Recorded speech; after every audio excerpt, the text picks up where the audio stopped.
Hello बच्चों, आज हम लोग क्लास 11th का नेक्स्ट पार्ट स्टार्ट कर रहे हैं।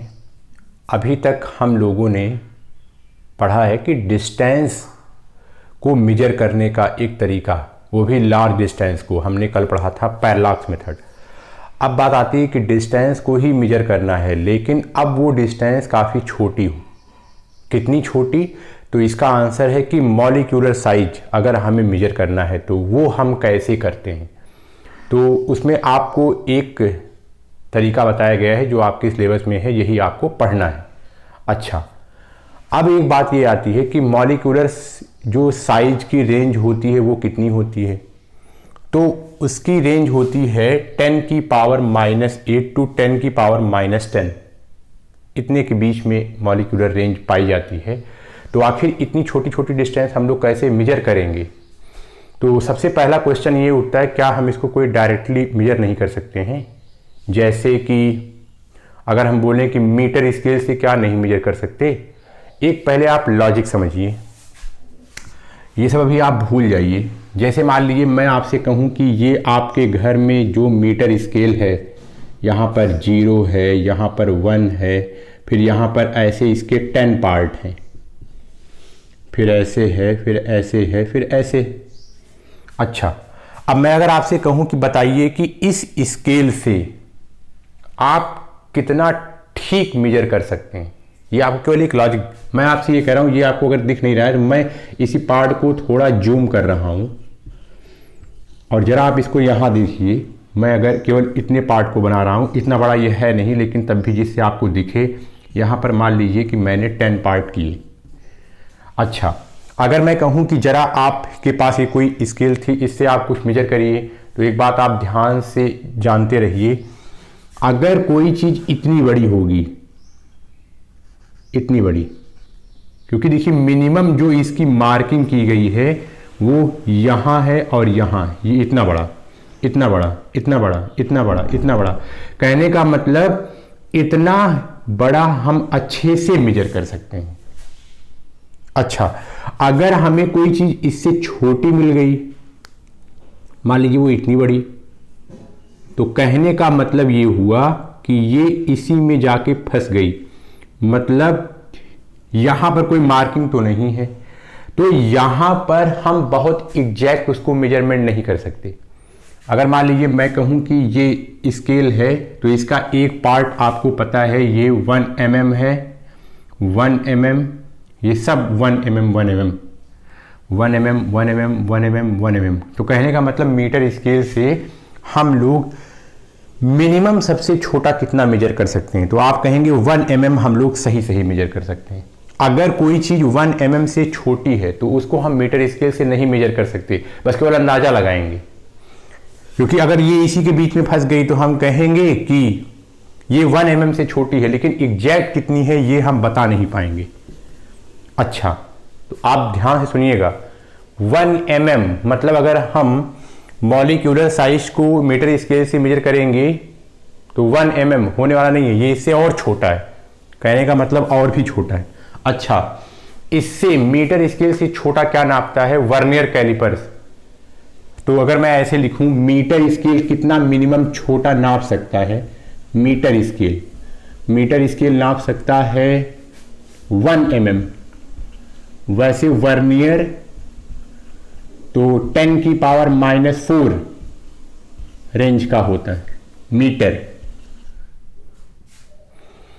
अच्छा, अब देखिए तब भी ये इसके रेंज में नहीं आ रहा है, मतलब हम वर्नियर से भी नहीं नाप सकते। एक तीसरा है स्क्रू गेज, ये सब हमें एक्सपेरिमेंट में पढ़ना है। तो स्क्रू गेज का लगभग होता है 10 की पावर -5 मीटर, लगभग क्या यही होता है 10 की पावर -5 मीटर। तो ये भी इसके रेंज में नहीं आता है। अब आपको ये पता है कि 10 की पावर -10 इससे छोटा है 10 की पावर -5 से, तो कहने का मतलब इससे भी नहीं मेजर कर सकते।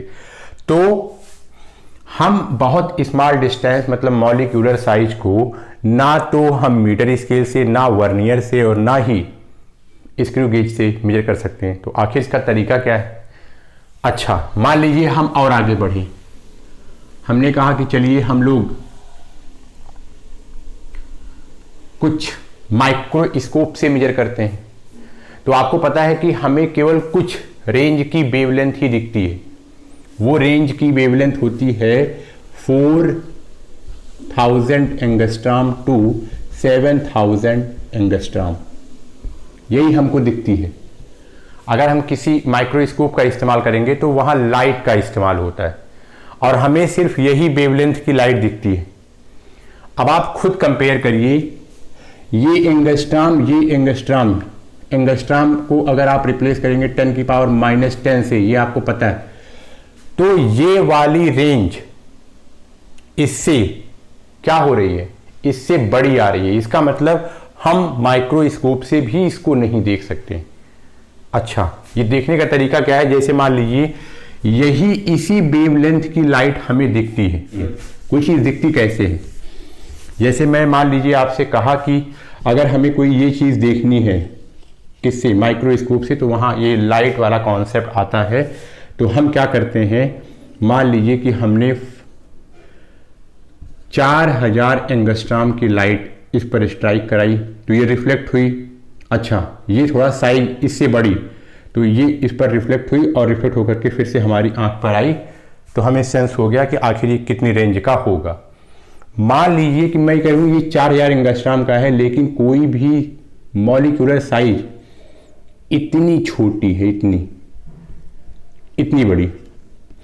अब मान लीजिए कोई आपने इसे लाइट ऐसे फेंकी, ऐसे फेंकी, ऐसे ऐसे, पता लगा कि इसकी वेवलेंथ ही इतनी ज़्यादा है कि ये इससे भी छोटा है, ये इस पर रिफ्लेक्ट नहीं हो रहा है। पता लगा कि ये इसको ऐसे ही डक कर जा रहा है और आराम से चला जा रहा है।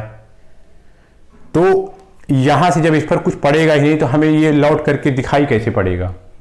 तो इसका मतलब ये हुआ कि हम माइक्रोस्कोप से भी इसको नहीं देख सकते।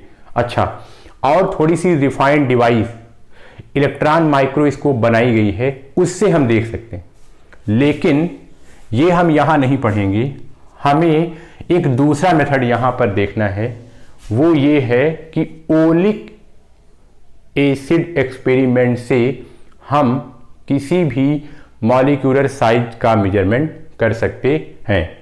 तो इलेक्ट्रॉन माइक्रोस्कोप से कर सकते हैं, लेकिन वहाँ हमें इसको पढ़ना नहीं है। हमें छोटी मॉलिक्यूलर साइज को मेजर करने के लिए ओलिक एसिड एक्सपेरिमेंट करना पड़ेगा। तो यहां पर वही हमने लिखा है, ओलिक एसिड एक्सपेरिमेंट। अब इस एक्सपेरिमेंट की मदद से कैसे हम मॉलिक्यूलर साइज पता करते हैं। सबसे पहला क्वेश्चन ध्यान से सुनिए, किसी भी मॉलिक्यूलर मतलब ओलिक एसिड में जो मॉलिक्यूल है, हम उसी का ऑर्डर पता करना चाह रहे हैं, तो हम यही क्यों ले रहे हैं। तो इसकी खास बात यह है कि ये मोनोमॉलिक्यूलर लेयर बनाती है, मॉलिक्यूलर लेयर। अब ये क्या है, मोनोमॉलिक्यूलर लेयर। मैंने इसको ही क्यों चुना स्मॉल डिस्टेंस को मेजर करने के लिए, तो इसका आंसर है कि ये क्या बनाती है, आप कहेंगे मोनोमॉलिक्यूलर लेयर। अब ये मोनोमॉलिक्यूलर लेयर क्या होता है, जरा आप इसका कॉन्सेप्ट समझिए। जैसे मैं कहूं कि आप अपने हाथ में इतनी बालू लीजिए और बालू को लगातार किसी अर्थ के सरफेस पर गिराइए ऐसे। क्या आप गिरा रहे हैं, सैंड। तो आप देखेंगे कि धीरे धीरे करके जब ये ऐसे ऐसे सैंड गिरेगी तो ऐसे ढेर बनता चला जाएगा।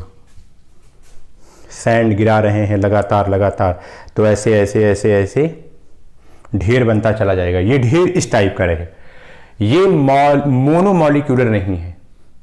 क्योंकि अगर आप सैंड को एक एक पार्ट मानो तो एक एक पार्ट इसी के ऊपर लग जा रहा है, इकट्ठा हो जा रहा है ऐसे, तो ये मोनोमॉलिक्यूलर नहीं हुआ। तो मोनोमॉलिक्यूलर क्या हुआ, मोनोमॉलिक्यूलर का मतलब ये हुआ, अगर मैं आपसे कहूं कि ये एक तालाब है, आप खूब ढेर सारी प्लास्टिक की बॉल ले आइए। क्या ले आइए, प्लास्टिक की बॉल। अब आप ये तालाब नहीं है, मान लीजिए कोई टब है और यहां पर ऐसे पानी भरा हुआ है इस टब में, और आप प्लास्टिक की बॉल ले आइए। एक प्लास्टिक की बॉल आप इस पर डालिए तो यहाँ पड़ी, दूसरी डालिए तो यहाँ, तीसरी, चौथी, पांचवी, छठवीं, सातवीं, आठवीं, ऐसे। आप प्लास्टिक की बाल जब डालते हैं तो आपको पता है प्लास्टिक की बाल की खासियत ये है कि वो एक दूसरे के ऊपर लदेगी नहीं। मतलब ये ऐसे तो नहीं हो जाएगी, ये प्लास्टिक की बाल यहाँ, एक प्लास्टिक की बाल यहाँ, एक ऐसे एक ऐसे, ऐसे नहीं। अगर ये ऐसे होती तो ये मोनोमॉलिक्यूलर लेयर नहीं था। प्लास्टिक की बाल की खास बात ये है कि अगर वो पानी में पड़ेगी तो वो अपनी अपनी जगह ऐसे ऐसे ले लेगी। ये बात आपको समझ में आती है? अच्छा, तो इसका मतलब ये देखिए मॉलिक्यूल का एक सिंगल लेयर है। तो ऐसे ही जो ओलिक एसिड की जो ड्रॉप होती है या जो मॉलिक्यूल होता है, जो उसकी ड्रॉप होती है, वो ड्रॉप कैसे बनती है? वो मोनोमॉलिक्यूलर बनती है। मतलब कि वो एक ही लेयर में बनती है, एक प्लेस पर एक ही ड्रॉप अपने आप को लेगी आराम से। एक ही मॉलिक्यूल हर प्लेस पर जाकर के बैठेगा, उसके ऊपर लदेगा नहीं। तो इसको हमसे एक खास बात मिल जाएगी, क्या? तो ऐसे सेम ही ओलिक एसिड काम करता है। मतलब अगर मैं आपसे कहूं, ये अभी हम लोग यही एक्सपेरिमेंट में करेंगे। मान लीजिए ये अल्कोहल है और आपने मान लीजिए मैं कहूं ये ओलिक ड्रॉप है, ओलिक एसिड की ड्रॉप आपने यहाँ गिराई तो एक ड्रॉप यहाँ आ गई, फिर ऐसी ये ड्रॉप है, ये ड्रॉप ऐसे आएगी, मोनोमॉलिक्यूलर लेयर बनाएगी। अच्छा, जब ये ड्रॉप ऐसे आ जाएगी तो आप इसको आराम से मेजर कर सकते हैं और हमको उसी की साइज मेजर करनी है। तो कहने का मतलब हमें ये मेजर करना है, ये चीज़, ये मेजर करना है, ये मेजर करना, ये एक हम मेजर कर लेंगे। तो ये जान रहे हैं कि सब सारे मॉलिक्यूल एक ही लेयर में है, वो एक ही मॉलिक्यूल होंगे। तो हमको इसकी क्या हाइट ऐसे मेजर कर लेनी है। तो इसका मतलब एक मॉलिक्यूल का उतना ही पार्ट हुआ, वो एक मॉलिक्यूल का उतना ही रेंज हुआ। तो हमें यही तरीका लगाना है। अच्छा, हम क्या करेंगे इसमें? हम ओलिक एसिड को डाइल्यूट करेंगे और उसको अल्कोहल में डिज़ोल्व करेंगे। तो ये भी लिक्विड है, ये भी लिक्विड है। अब एक क्वेश्चन ये आता है कि आखिर हम इसको पता कैसे करेंगे कि ये ओलिक एसिड का ही हम रेंज पता कर रहे हैं। तो उसके लिए हम एक काम और करेंगे। क्या? जैसे मान लीजिए मैं आपसे कहूं कि आप पानी में पहले कुछ ऐसा पाउडर डाल दीजिए या कुछ ऐसे टुकड़े डाल दीजिए। मैं ऐसे कहूं कि आप लकड़ी का जो है, आप जो चूरा टाइप का होता है वो पानी में तैरता है, तो आप उसको पूरे पानी की लेयर पे फैला दीजिए। आप फैला देंगे तो कैसे बनेगा? इधर देखिए, मैं आपको सामने तो नहीं दिखा सकता। आप जान रहे हैं अगर आपने एक ऐसी कटोरी ली है, उसमें पानी है, तो अगर आप कुछ लकड़ी का ऐसे चूर्ण बुरादा टाइप का उसमें डालेंगे तो वो उसी पर आकर के ऐसे पूरी तरीके पूरे सरफेस पर आकर के फैल जाएगी, पूरे सरफेस पर। तो ये आपको ऐसे तो दिख नहीं रहा है, तो हम इसी कटोरे को ऐसे कर दे रहे हैं। तो कुल मिला करके ये आप ऐसे देख रहे हैं, इसका टॉप व्यू। मतलब ये कटोरा ऐसे है, ये मैं आपको दिखा रहा हूँ, समझ लीजिए मैं इसकी फ़ोटो दिखा रहा हूँ, ये है ऐसे। जब आपने इस पर ऐसे बुरादे का चूर्ण डाला तो ये पूरी तरीके से इतना डालिए कि ये पूरी पानी की लेयर आपको दिखे नहीं, सब पूरा आ जाए इस पर। अच्छा, फिर से मान लीजिए, फिर सुनिए, अगर मान लीजिए आप एक प्लास्टिक की बाल डालते हैं, मान लीजिए वो प्लास्टिक की बाल ट्रांसपेरेंट है, वो दिखती नहीं है। अगर आपने उसको प्लास्टिक की बाल को यहाँ डालेंगे तो जहाँ प्लास्टिक की बाल जाएगी, प्लास्टिक की बाल जहाँ पर जाएगी वो क्या करेगी? वो उतने वाटर को हटा देगी। आपको पता है कि उस पर क्या है, तो आप कहेंगे कि जैसे ही आप बॉल डालेंगे तो वो और भी जो बुरादे का चूर्ण है वो उसको हटा देगी, स्वयं जाके बैठ जाएगी। तो इतना गैप आपको दिखने लगेगा, टॉप व्यू से आपको इतना गैप दिखने लगेगा। तो आपको ये आइडिया हो जाएगा, अच्छा ये इतना बड़ा है। लेकिन फिर से ये आप टॉप व्यू देख रहे हैं, ये आप इसको नहीं निकालेंगे। जो आप ऐसे देख रहे हैं, ऐसे देख रहे हैं, तो कुल मिला करके उतना हट जाएगा। जब आप ऐसे देखेंगे, ये आप टॉप व्यू देख रहे हैं, तो इतना ऊपर से देखेंगे तो इतना हट जाएगा, इतना हट जाएगा। इसका साइड व्यू कैसे दिखेगा? इसका साइड व्यू ऐसे कि मान लीजिए यहाँ पर पाउडर था, यहाँ पर भी पाउडर था, और यहाँ पर जब कोई एक बॉल पड़ी ऐसे, तो ये सारा पाउडर इधर हो गया, ये सारा पाउडर इधर हो गया। बॉल पड़ी, तो आपको ये निकालना है जो इसका साइड व्यू है, क्योंकि हमको मॉलिक्यूलर साइज लेनी है। अब भाई अगर आप टॉप व्यू निकालेंगे तो वो गलत हो जाएगा, क्योंकि वो पता नहीं कितनी दूर में फैल जाएगा, लेकिन उसकी जो मॉलिक्यूलर स्ट्रक्चर है वो हमें ऐसे ऐसे ऐसे ऐसे बॉल टाइप की, ये इसका टॉप व्यू है और ये इसका साइड व्यू है। तो हम साइड व्यू से हमको ये निकालना है, ये बताता है। टॉप व्यू से ये नहीं बताता, ये नहीं, ये मॉलिक्यूलर साइज नहीं बताएगा। टॉप व्यू से देखेंगे तो जो ये बताएगा ये। तो ये बात आपको समझ में आ रही। तो हम ये सब क्यों आपको बता रहे हैं? मैं ये कह रहा हूँ कि ओलिक एसिड भी लिक्विड है, अल्कोहल भी लिक्विड है। मान लीजिए वो जा करके उसी में लिक्विड से मिला, मिसबिल नहीं होता है, अपनी आइडेंटिटी वो रखता है। तो अगर जब हम उस लिक्विड को उसमें डालेंगे तो हम एक पहले से अल्कोहल में पाउडर मिला करके रखेंगे, उसको बोलते हैं लाइकोपोडियम पाउडर। लाइकोपोडियम पाउडर को मिलाएंगे जब, तब उसके बाद हम ड्रॉप गिराएंगे तो लाइकोपोडियम पाउडर इसी तरीके से ये खिसक जाएगा और ड्रॉप आकर के यहीं बैठ जाएगी। तब हमें पता चल जाएगा कि हाँ ये ड्रॉप अब यहाँ पर आ गई। ये तरीका है। अच्छा, तो आइए हम लोग इसको शुरू करते हैं। हम लोग करते क्या हैं? आप मोनोमॉलिक्यूलर लेयर का मतलब समझ गए।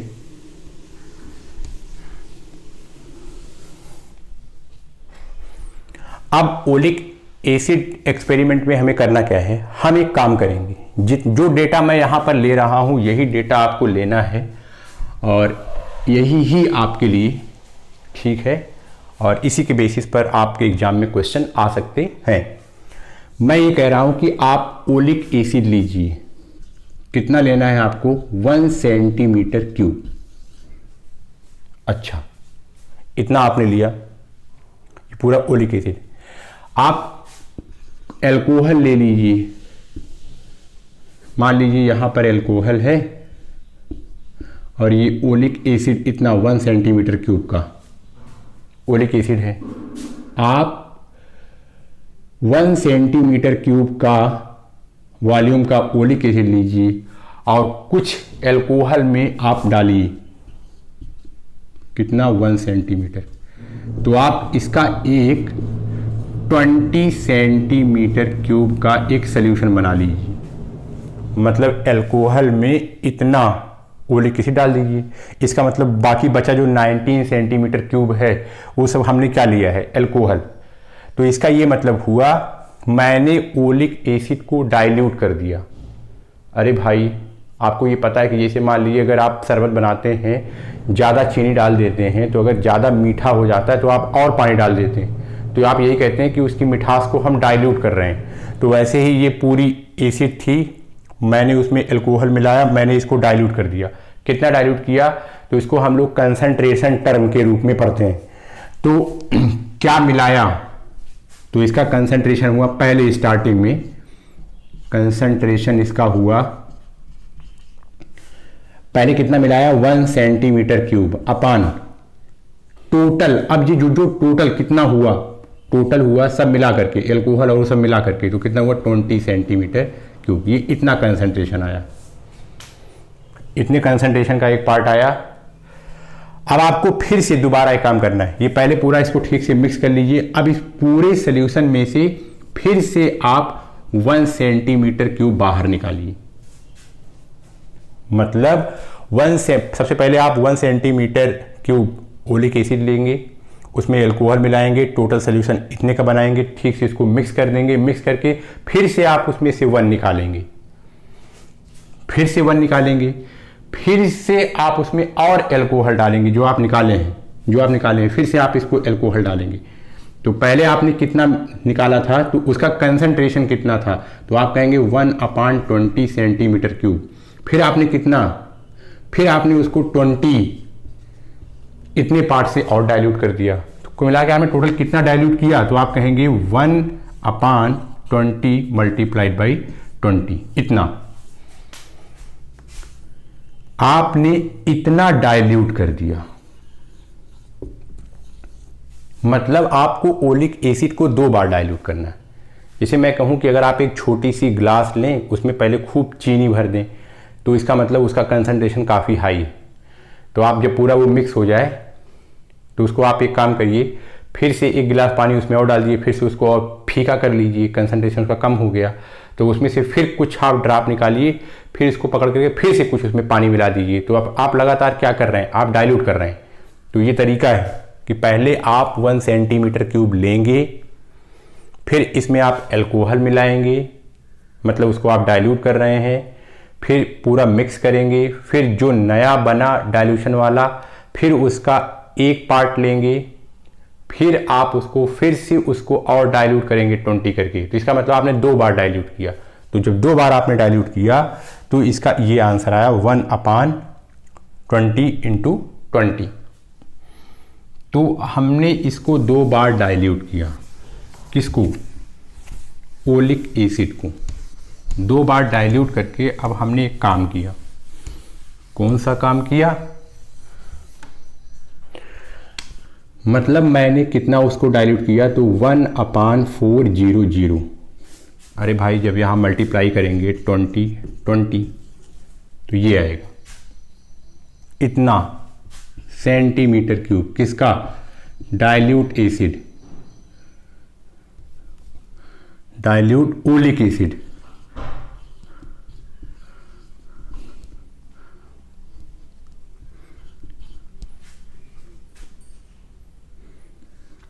पर सेंटीमीटर क्यूब। ये इसका, ये हमने क्या लिखा, ये लिखा कि ओलिक एसिड का हम डाइल्यूशन किए हैं उतना, ये इतना है। अच्छा, अब आगे आपको एक बात और करनी है। क्या करनी है, मैं ये कह रहा हूं कि आपने जो एक ड्रॉप ली थी, किसकी, ओलिक एसिड की, जो आपने ये ड्रॉप ली थी, मान लीजिए ये इस ड्रॉप का वॉल्यूम भी है। मान लीजिए कि मैं इसमें 8 या 10 ड्रॉप हम लोग लेते हैं, तो मान लीजिए मैंने n ड्रॉप ली, तो टोटल का वॉल्यूम कितना हो गया, तो आप कहेंगे n भी, एक ड्रॉप का वॉल्यूम भी, तो पूरे का कितना, n भी, पूरे ड्रॉप का वॉल्यूम कितना, इतना। तो जो पूरे ड्रॉप का वॉल्यूम इतना, तो हमें कहने का मतलब इन सबको डाइल्यूट करना है। जब एक को डाइल्यूट करते हैं तो उसका कंसंट्रेशन ये आता है, जब सारे को करेंगे तो इसका आएगा NV मल्टीप्लाइड बाई 1/400। ये इसका डाइल्यूशन हो गया। भाई एक को जब हमने डाइल्यूट किया था, लेकिन है तो ये पूरा वॉल्यूम, तो उसमें अगर हमको कुल मिला करके उसका कंसंट्रेशन निकालना है कि कितना है, तो ये हो गया NV मल्टीप्लाइड बाई 1/400। अच्छा, ये सब पूरा है क्या, ये पूरा है, क्या इंफॉर्मेशन दे रहा है, हम बोलेंगे ये सारा का सारा वॉल्यूम है, किसका, किसका, आप कहेंगे ओलिक एसिड का, वॉल्यूम ऑफ ओलिक एसिड। अच्छा, अब हम एक काम करते हैं, क्या काम करेंगे, इधर देखिए,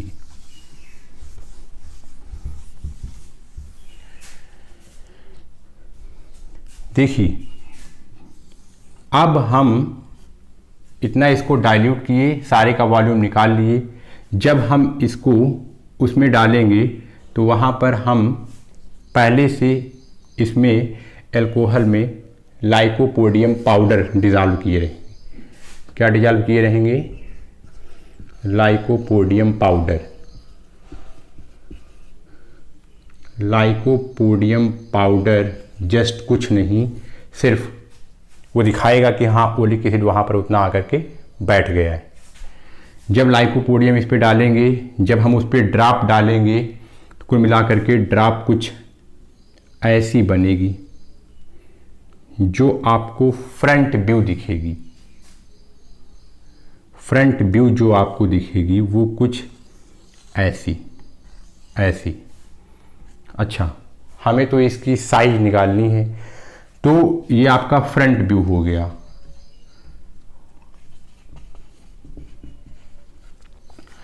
अब इसी को अगर आप टॉप व्यू में देखेंगे, मतलब ऊपर से जब आप इसको देखेंगे तो ये ऐसे दिखेगी, ऐसे वो ड्रॉप फैल जाएगी।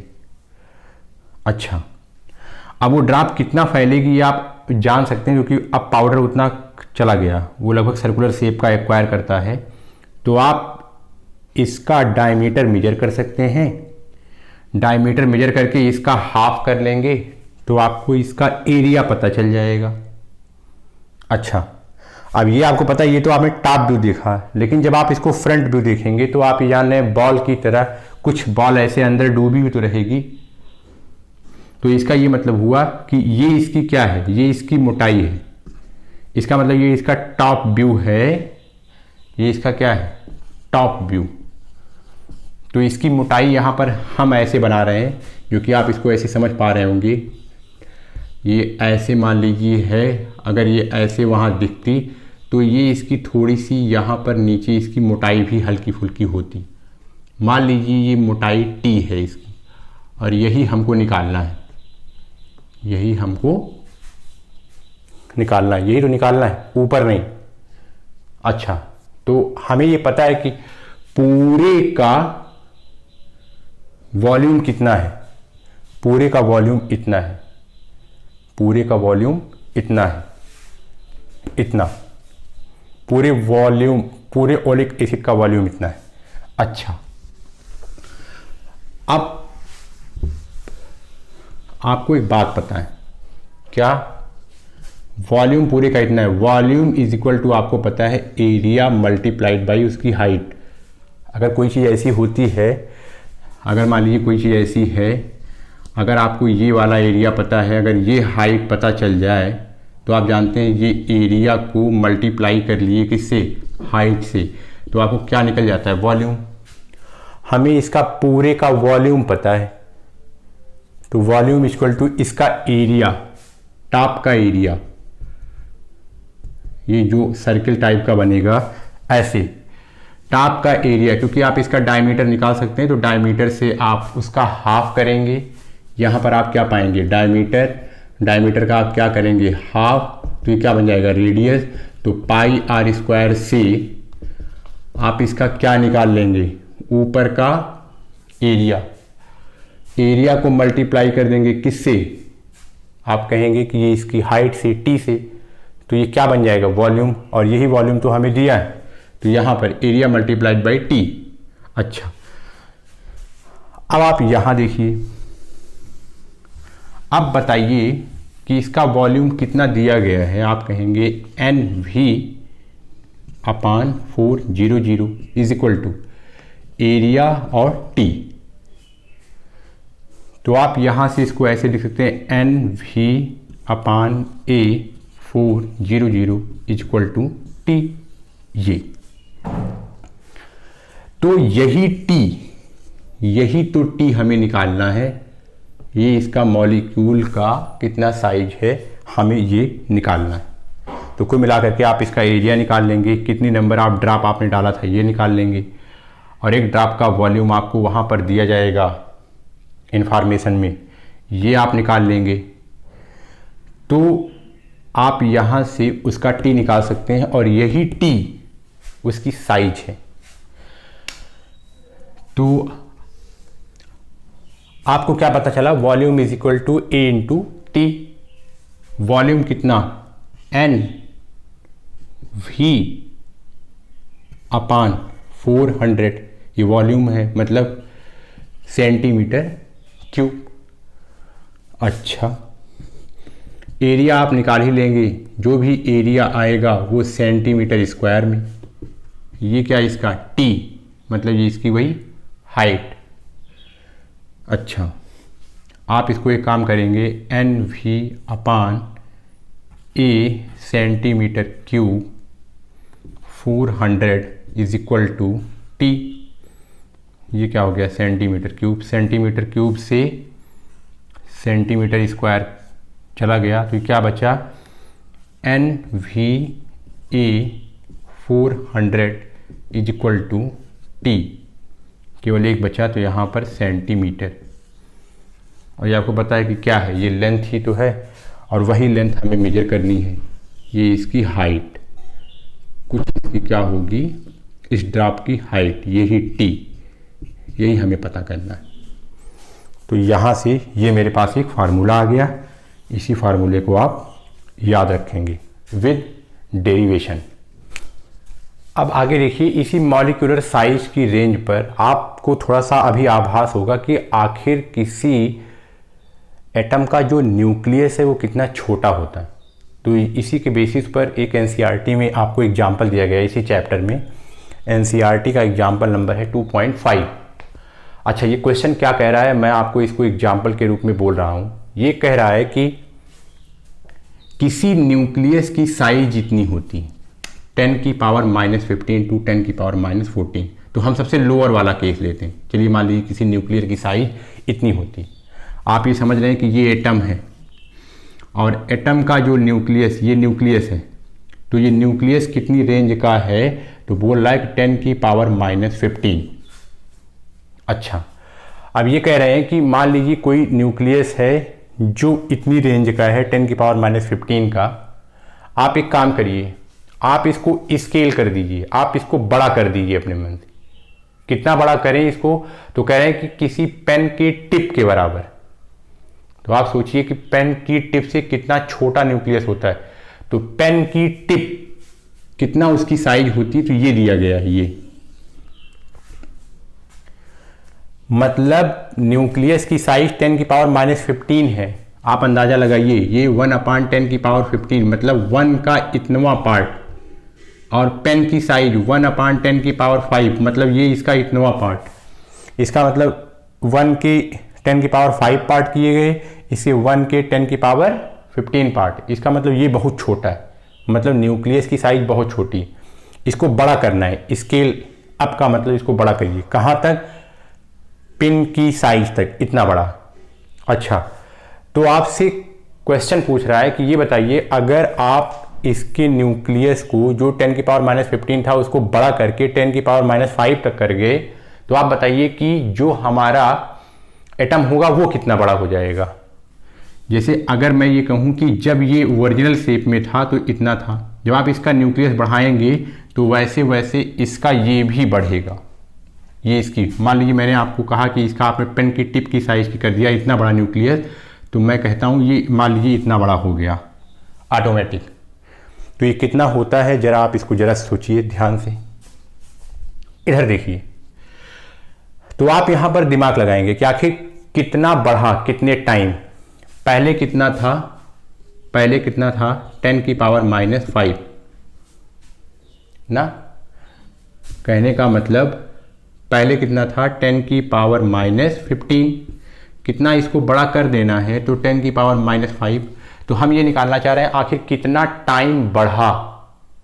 तो आप इसको ऐसे कर सकते, कितना टाइम बढ़ा, तो आप इसको आप डिवाइड कर सकते हैं। आप कहेंगे 10 की पावर -5 अपान 10 की पावर -15, ये चला गया ऊपर, 10 की पावर -5 मल्टीप्लाइड बाई 10 की पावर प्लस का 15, तो आपको पता चला ये हो गया 10 की पावर 10।